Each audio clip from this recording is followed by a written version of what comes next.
The Joe Rogan Experience. I'm excited to talk to you. I'm super excited to talk to you about several subjects, but this one, thank you very much for this first edition copy of your Area 51, an uncensored history of America's top secret military base book. I'm super excited about this. I heard through the grapevine you were a fan. I'm a freak when it comes to this stuff. What do you think is going on up there? I mean, same thing that's going on all over the place when it comes to military secrets, which is stuff that you want to know about, very few people know about, and every now and then a journalist gets a hint at it, right? Yeah.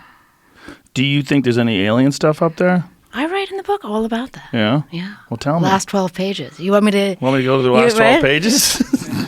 What do you think? So Area 51 was this secret test base where the CIA was running spy plane programs, right? So interestingly, my new book is about ground branch, guys on the ground. That's about air branch, what we were doing in the air. And it was this idea that we should spy on the enemy, okay? But if you go back in time, why Area 51 really started, you learn that it was a base hidden inside of a base, nuclear weapons, and it was all about beating Stalin at his black propaganda campaign, as I write in the book, to hoax Americans in a War of the Worlds type scenario, whereby little men who looked like aliens would get out of an aircraft and the government would go crazy about it. And then Stalin would say, look, not only do we have technology better than you, but we have a better propaganda department than you. Really?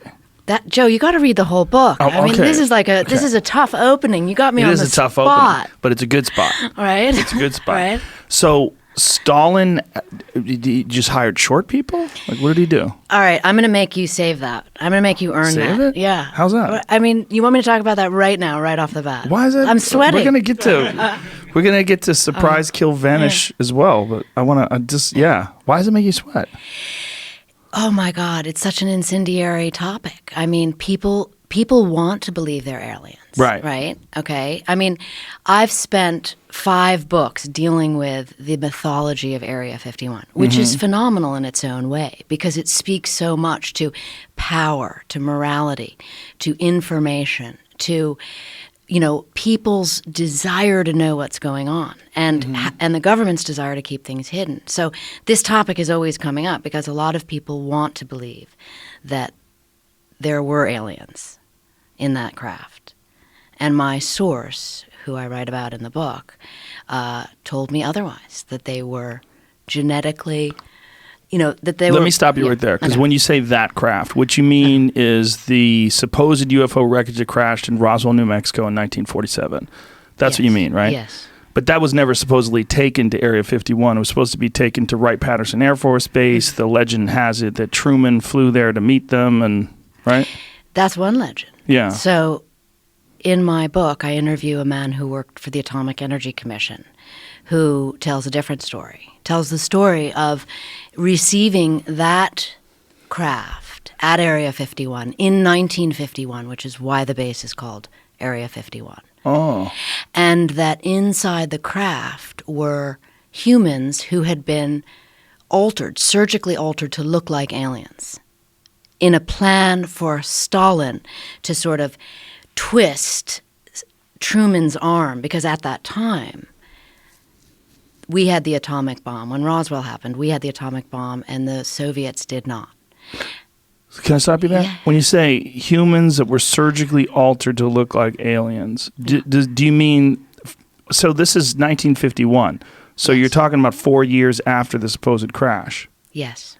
So what They was had the bodies. left? They kept the bodies. They kept the brought them. bodies. In what? And- Formaldehyde? Like what? Yes. And also because the idea was, and remember... Or I can't say remember because you haven't read the book yet. Right. And I wrote this book 8 years ago. But it did really impact a lot of my thinking and working on government secrecy projects, because it makes you really consider what a hoax means and what it means to a population of people and how the government begins to work with disinformation versus cover stories and all of that. But going back to answer your question, that is what I was told by the source. But how reliable is this source? This is a very incendiary idea to rely upon one individual's recollection of it. Which is why the book went through the roof in terms of people being upset about it. I mean, were they? Yeah, oh my God, I interviewed 79 CIA guys, Air Force guys, spy pilots, engineers. I mean, who's mad at you? The conspiracy theorists were mad at me because they said, this woman is bananas. They were aliens. Well, even if they weren't aliens, right? There's accounts that it was some sort of a test vehicle and that there were actually just dummies inside there, crash test dummies that they used. There's been a bunch of different versions of it. But the most compelling version of the Area 51 alien myth to me is Bob Lazar. Did you get into that? Yeah, he plays a huge role in Area 51. I mean, before Bob Lazar went public, no one even knew about Area 51. People knew. It was common folklore, but there was no definitive proof that there was something going on over there other than some weird VHS footage of things flying around in the desert that seemed to be behaving in a way that modern aircrafts are not totally capable of. At least modern piloted aircrafts are not totally capable of.